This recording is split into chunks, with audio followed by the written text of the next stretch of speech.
Well, let me go then to a far different subject. We'll talk about the investment world.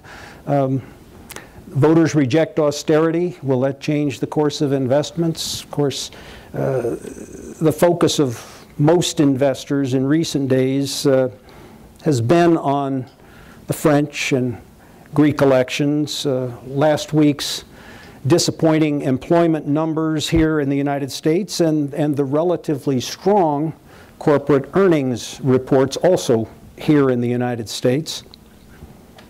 As usual, most people's focus is on the short term. They tend to react a lot to the news. And that's the main reason why so many are surprised when markets change.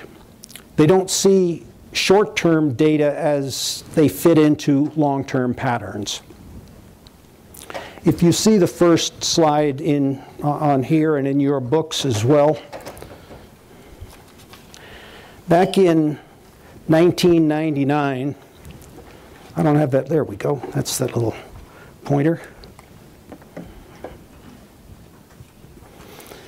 Stock prices were soaring, that's over in here. And investors were convinced that we had entered a new era in which the old measures of value were no longer relevant. We began to write and speak about two themes that were about to lead the stock market into what we called a long weak cycle. Thank you, William. Excessive indebtedness and extreme overvaluation. Off 200 years of precedent, we pointed out that the average long weak cycle lasted about a decade and a half, but that this one might be longer because the excesses that were built up in the prior long strong cycle had reached just unprecedented levels. And that was in this long period starting actually over here in the very early 80s and carrying all the way up with minimal interruptions. There was a sharp intra-year drop in 1987 and then a sharp intra-year drop in 1998. But for the most part, it was a one-directional stock market for the better part of that long, strong cycle. And it built up a great many severe excesses. Last week, I posted on our blog site, which Susan referred to earlier, the first major paper that I wrote in that year, 1999, entitled The Fiduciary's Dilemma. It was written primarily for institutional investors, and I asked a couple of questions, which I'll read very briefly. The paragraph begins, "This brings us back to the fiduciary's dilemma. Should he or she either stay committed or become more committed to common stocks, which have been an unrelenting engine of asset growth virtually without interruption for more than a decade and a half? Or conversely, should the fiduciary keep minimal exposure to common stocks in recognition that in no major stock market in this century have common stocks reached levels even close to current valuations without suffering serious losses, some of which have lasted for a decade or more?" Had investors heeded the cautions offered in that article, and not many did, their portfolios would be far healthier today. In an earlier edition of this conference, 12 years ago in year 2000, I presented a detailed study of about 200 companies representing the new high-tech economy. Even today, a few statistics from that earlier era might pique your interest. I profiled 78 companies without earnings and no earnings forecasted for at least the next 2 years, but which had already achieved average stock market capitalizations of $12 billion. With no earnings, of course, they had no price-to-earnings ratios. We also listed 132 companies with earnings. 11 of those were on the New York Stock Exchange. They were pretty big. They averaged $137 billion market capitalization. And in year 2000, after they had come off of their highs already, they had an average price earnings ratio of 74. 74 times earnings.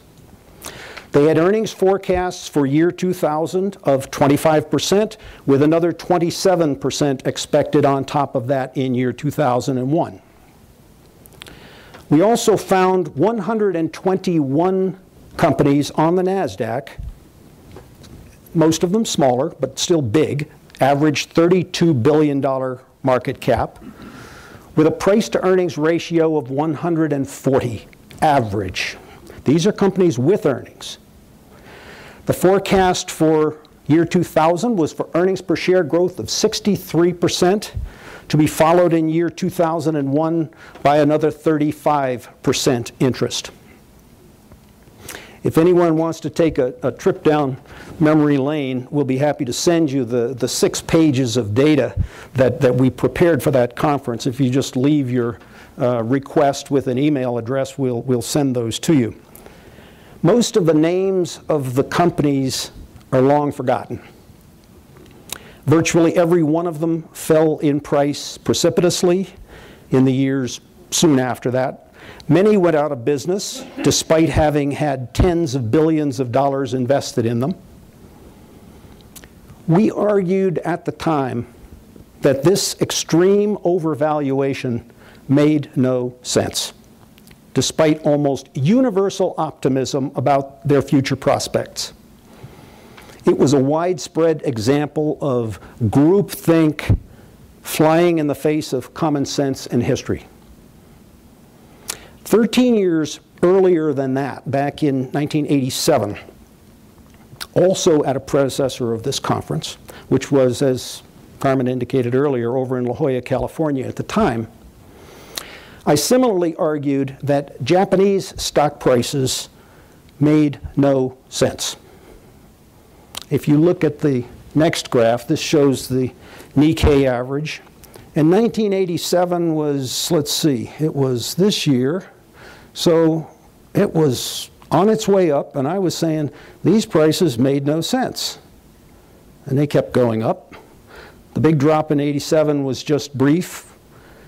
I went to the next year's conference in 88 and said essentially the same thing. Japanese stock prices make no sense. And they kept going up. And we repeated that act in 1989, saying these stock prices make no sense. And obviously they kept going up. This was the peak right on the very last market day of 1989. And finally it peaked. People had bought into the idea that Japan had really found the new industrial paradigm. They controlled the automotive and electronics industries, and the Nikkei was the biggest stock market in the world at the time, bigger than the New York Stock Exchange. By way of comparison, Japan then was a bigger, more formidable competitor than China today. We were about 3 years early in calling for a major collapse in Japan.